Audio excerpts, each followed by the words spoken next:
Draft beer would not work in this environment unless it was a bottoms-up beer. It's great. We do 300 to 400 customers in 20 minutes.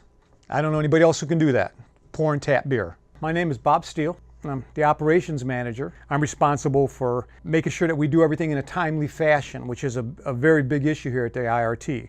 We do probably 7 to 8 shows a week, 600 people on the average per show. When we go to an intermission, we may have a house of 600 people and we have a 20-minute intermission.